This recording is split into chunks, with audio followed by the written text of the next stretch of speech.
નમસ્તે વિદ્યાર્થી મિત્રો, ઉષ્માગતિશાસ્ત્ર આપણે પ્રથમ લેક્ચરમાં આપણે પ્રણાલી, પર્યાવરણ, પછી પ્રણાલીના પ્રકાર, કેટલી પ્રકારની પ્રણાલી છે તો આપણે ભણ્યા હતા કે બંધ પ્રણાલી, ખુલ્લી પ્રણાલી, નિરાલી પ્રણાલી. પછી આપણે ભણ્યા હતા અવસ્થા વિધેય અને આંતરિક ઊર્જા. આટલા પર્યાય વિશે માહિતી મેળવી હતી. આજે થોડા બીજા કેટલાક પર્યાય વિશે માહિતી મેળવી. તો પહેલું છે ઉષ્મા. ઉષ્માને આપણે સ્મોલ q વડે દર્શાવીએ છીએ કે કોઈ પણ પદાર્થનું કેટલી ઉષ્માનું શું કઈ રીતે હોય છે એ મૂલ્ય કઈ રીતે આપણે ગણીએ છીએ. તો ઉષ્માની જો વાત કરતા હોય તો પ્રણાલી માં દાખલ જો કરતા હોય છે, શું કરીએ છીએ, પ્રણાલીમાં દાખલ જો થતી હોય તો q નું મૂલ્ય કેવું હશે? તો આપણે લખશું q નું મૂલ્ય હશે પોઝિટિવ. ક્લિયર? અને જો પ્રણાલીમાંથી બહાર નીકળતી હોય, ઉષ્મા ઊર્જા છે એ પ્રણાલીમાંથી બહાર નીકળતી હોય, પ્રણાલીમાંથી બહાર નીકળતી હોય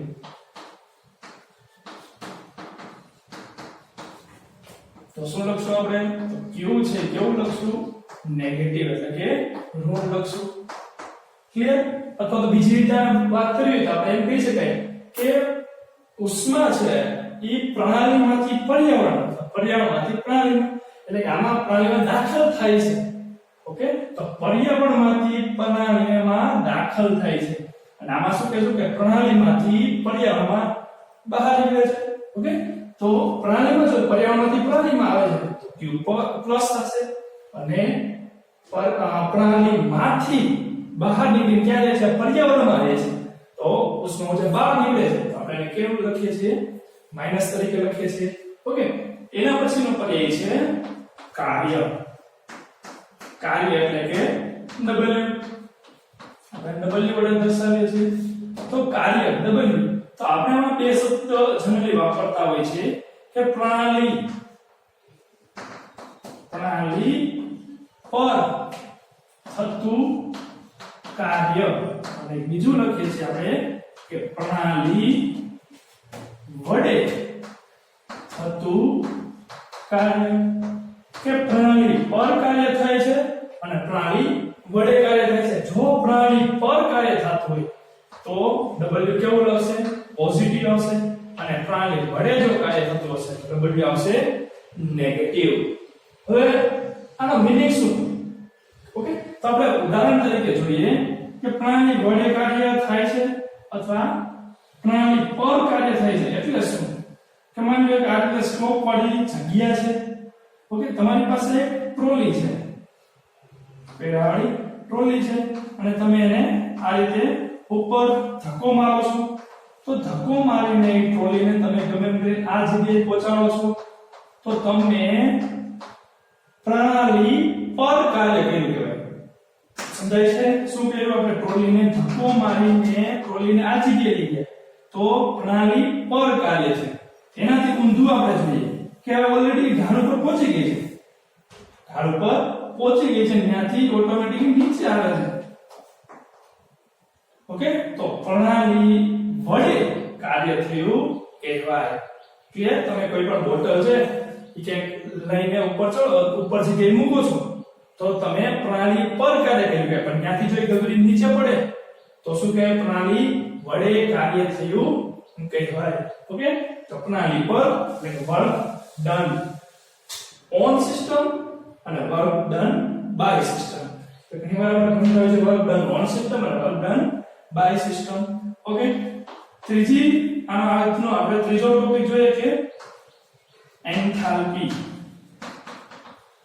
એન્થાલ્પી ને આપણે કેપિટલ H વડે દર્શાવીએ છીએ. એન્થાલ્પી નું સૂત્ર આપણે ઉષ્માગતિશાસ્ત્ર યાદ હોય કે ડેલ્ટા, આપણે H નું સૂત્ર પેલા જોઈએ. H u p v. હવે એન્થાલ્પી ફેરફાર જોવો છે. એક આપણે કોઈ પણ રાસાયણિક પ્રક્રિયા ભૌતિક પ્રક્રિયા કરીએ છીએ જેમાં દબાણ અચળ રાખીએ p અને કોઈ પણ પ્રક્રિયા કરીએ છીએ અને એમાં આપણે ફેરફાર જોવો છે તો એન્થાલ્પીમાં થતો ફેરફાર delta H delta u. p ને તો આપણે અચળ રાખ્યો છે તો ડેલ્ટા વી આ સૂત્ર બનશે તો delta H delta U plus T delta V આપણું સૂત્ર બનશે જો આ સમયે કદ પણ અચળ મળી આવે જો આ સમયે કદ પણ અચળ મળી આવે તો શું થશે ડેલ્ટા V કદ અચળ છે તો V V તો 0 થઈ જશે એટલે આ ગુણાકારમાં થશે ટોટલ આ પદ નીકળી જશે તો શું બનશે તો અચળ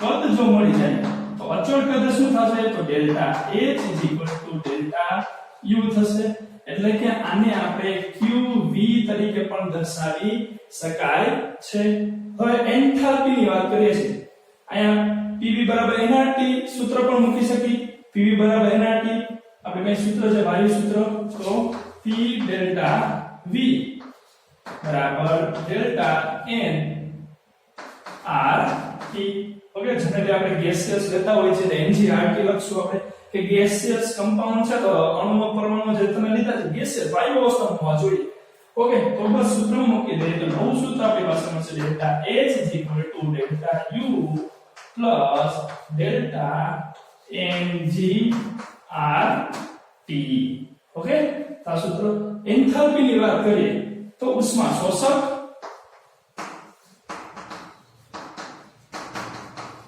અને ઉષ્મા ક્ષેપક બે પ્રકારની આપણે જનરલી પ્રક્રિયા જોતા હોય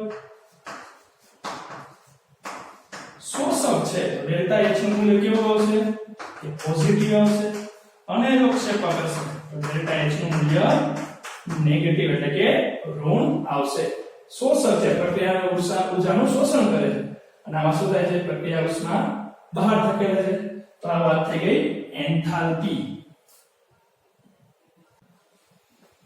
ઉષ્માગતિશાસ્ત્રનો પ્રથમ નિયમ ઉષ્માગતિશાસ્ત્રનો પ્રથમ નિયમ શું છે તો આપણે ભણી ગયા છે ઊર્જા સંરક્ષણનો નિયમ તો સેમ ઊર્જા સંરક્ષણનો નિયમ શું હતો તો વિશ્વમાં રહેલી કુલ ઊર્જાનો જથ્થો અચળ છે કે એક ઊર્જા કોઈ પણ ઊર્જા છે અને એક ઊર્જામાંથી બીજી ઊર્જામાં રૂપાંતર કરી શકાય કોઈ પણ ઊર્જાનો નાશ કે સર્જન કે વિનાશ કરી શકાતો નથી તો ઊર્જા સંરક્ષણ નિયમ તો ઉષ્માગતિશાસ્ત્રનો પ્રથમ નિયમ બીજું કઈ નહીં પણ શું છે ઊર્જા સંરક્ષણનો નિયમ તો એને ગાણિતિક સ્વરૂપ આપવું છે તો ખાસ યાદ રાખવું પડશે એનું સૂત્ર કે ઉષ્માગતિશાસ્ત્રનો પ્રથમ નિયમ છે એને આપણે કઈ રીતે લખીએ છીએ તો delta U Q plus W delta U Q plus W તો આ થઈ ગયું આપણે ઉષ્માગતિશાસ્ત્રના પ્રથમ નિયમનું ગાણિતિક સ્વરૂપ અહીંયા વાત કરીએ Q અને W Q આપણે ભણી ગયા ઉષ્મા અને W છે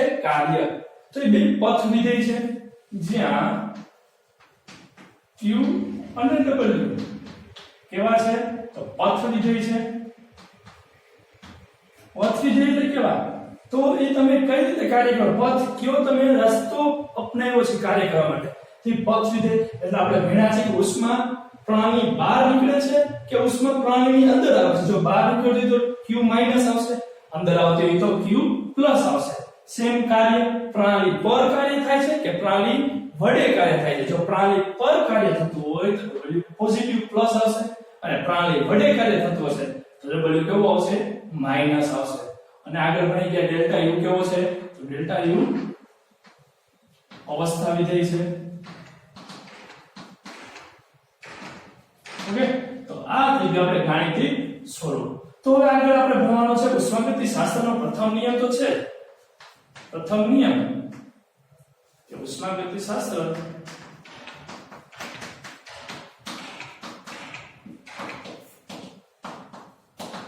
પ્રથમ નિયમ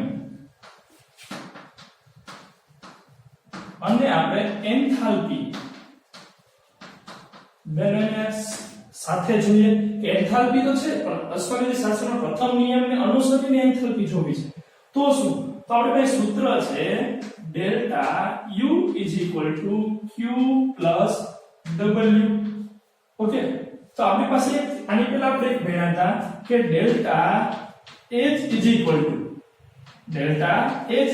delta U plus P delta V okay આગળ આપણે ભણી ગયા એન્થાલ્પી માં કે delta H delta U plus P delta V હવે અચળ કદે ને અચળ દબાણે આપણે એવી રીતે વાત કરતા હોય તો અહીંયા લખી અચળ કદે આ કાર્ય કરવું છે અચળ કદ તો v કેવું થઈ જશે 0 તો એની સાથે p ગુણાકારમાં તો e 0 તો ત્યારે આપણે આવું લખ્યું હતું ડેલ્ટા h ડેલ્ટા u અને આને શું કીધું તો q v તો એનો મતલબ આપણે q v છે એના બરાબર શું લખશું તો ડેલ્ટા u તો ખાસ યાદ રાખશો કે અચળ કદે કોઈ પણ કાર્ય કરો છો તેમાં જે ઉષ્માનો ફેરફાર આવે છે કેટલા બરાબર થશે તો ડેલ u ડેલ્ટા u બરાબર જોવા મળશે ઓકે હવે આગળ વધીએ કે આ પ્રક્રિયા માની લો આ પ્રક્રિયા કેવી છે તો કોઈ પણ હવે મોટે ભાગે પ્રક્રિયા છે અચળ કદે નથી થતી મોટે ભાગે પ્રક્રિયા છે આપણે જોતા અચળ કદે ન કરતા આપણે અચળ દબાણે કરતા હોય છે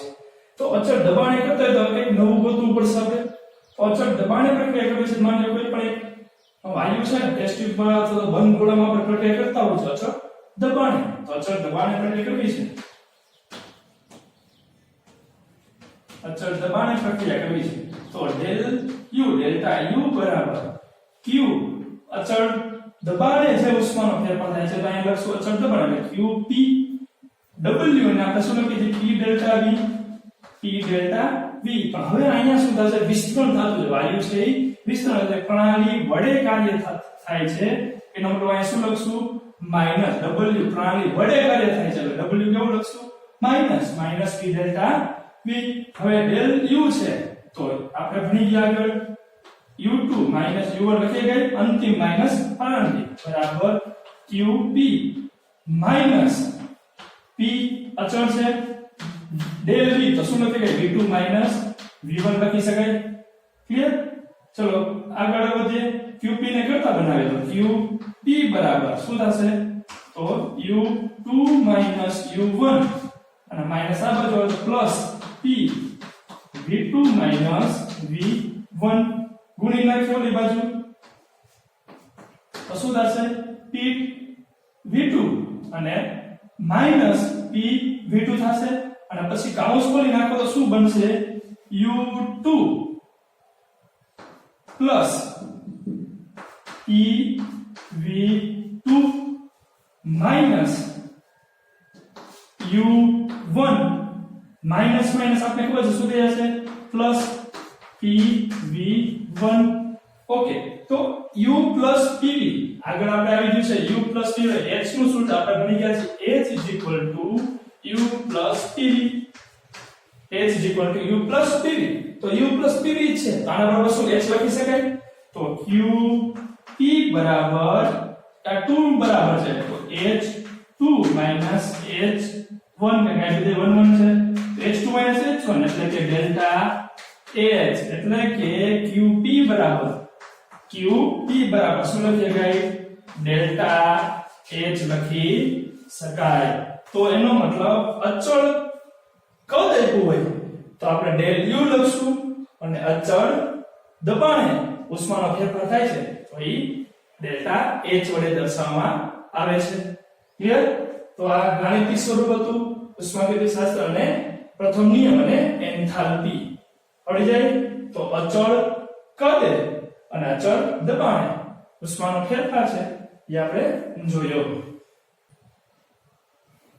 ત્યાર પછીનો ટોપિક છે ઉષ્માધારિતા અથવા ઉષ્મા ક્ષમતા બે નામે ઓળખાય છે ઉષ્માધારિતા અથવા ઉષ્મા ક્ષમતા જેને આપણે c વડે દર્શાવીએ છીએ ઉષ્માધારિતા અથવા ઉષ્મા ક્ષમતા શું છે તો આપેલ પદાર્થનું તાપમાન 1 સેન્ટીગ્રેડ અથવા 1 કેલ્વિન જેટલું વધારવા આપવી પડતી ઉષ્મા ફરીથી કે આપેલ પદાર્થ કોઈ પણ પદાર્થ આપેલ છે એનું તાપમાન 1 સેન્ટીગ્રેડ કેલ્વિન અથવા સેન્ટીગ્રેડ અથવા કેલ્વિન જેટલું તાપમાન વધારવા માટે જરૂરી ઉષ્મા તો એને કહેવાય ઉષ્મા ક્ષમતાની વાત કરીએ તો આપણે સૂત્ર લખવું છે તો આ રીતે લખી શકાય કે ઉષ્મા ક્ષમતા C બરાબર હવે આપણે શું કરવું છે પદાર્થમાં તાપમાનનો વધારો કરવો છે કે તાપમાનમાં વધારો કેટલો તાપમાનનો વધારો કરવો છે અને એ માટે જરૂરી ઉષ્મા તો તો આપણું સૂત્ર આવું બનશે કે કોઈ પણ પદાર્થ છે એમાં તાપમાનનો વધારો કેટલો કરવો છે એ માટે જરૂરી ઉષ્મા. તો સૂત્રના આધારે જ આપણે ઓકે આખી વ્યાખ્યા છે એના આધારે આપણે સૂત્ર બનાવી લઈશું. તો આને આધારે શું કહેશું કે ઉષ્મામાં કેટલો ફેરફાર થયો, ઉષ્મા ઊર્જામાં કેટલો ફેરફાર થયો.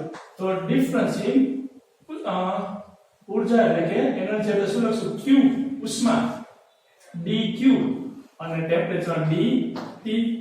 ઓકે તો dq dt આપણું સૂત્ર બની જાય. તો c બરાબર dq dt. ઓકે તો એકમ શું થશે આનો? તો એકમની વાત કરીએ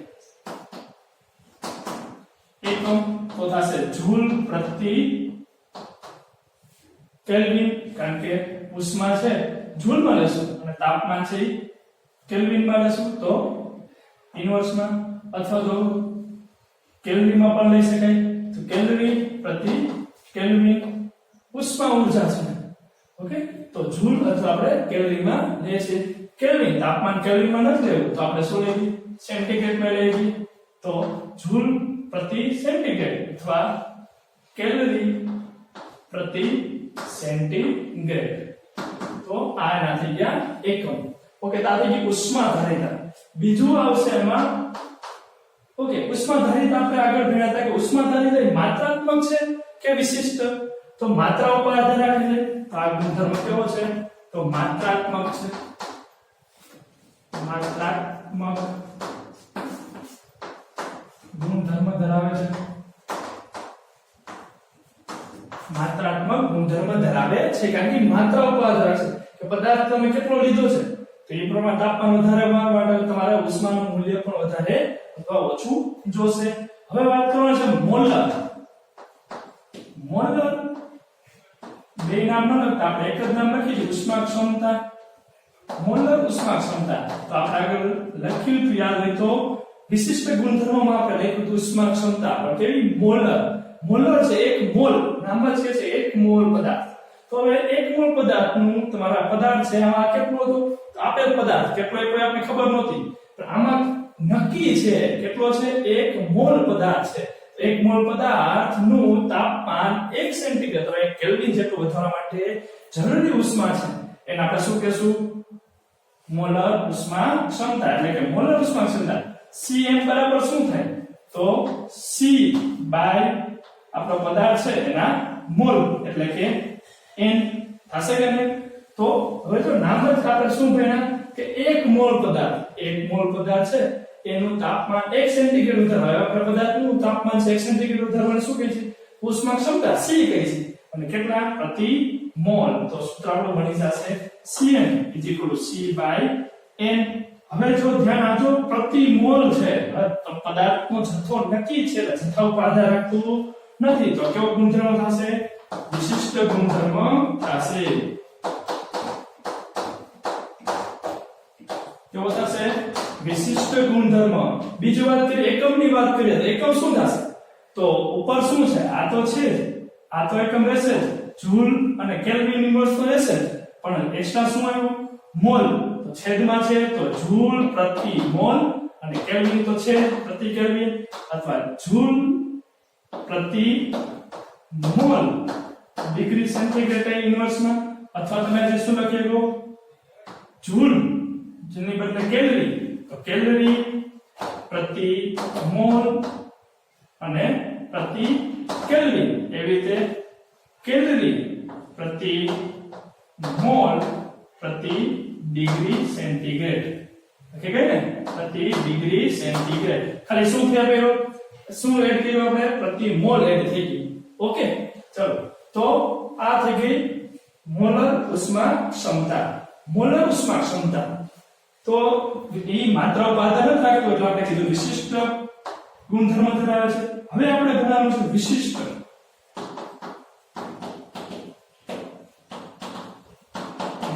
ઉષ્મા ક્ષમતા. વિશિષ્ટ ઉષ્મા ક્ષમતા એટલે શું તો 1 ગ્રામ પદાર્થ અહીંયા આપણે આપેલ પદાર્થ એટલે અનનોન હતો અહીંયા 1 મોલ પદાર્થ લીધો અહીંયા તમને ખબર છે કે 1 ગ્રામ પદાર્થ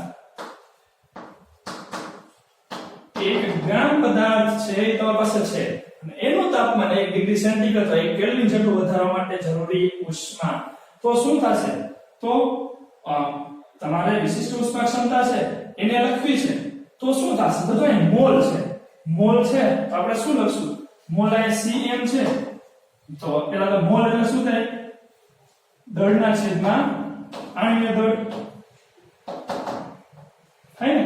તો દળ તો આપણે કેટલું લીધું? 1 ગ્રામ લીધું. તો અહીં ગુણાકારમાં આવે તો cm ગુણ્યા દળ તો 1 થઈ ગયું, તો વધ્યું શું? છેદમાં આણ્વીય દળ થાય કે નહીં?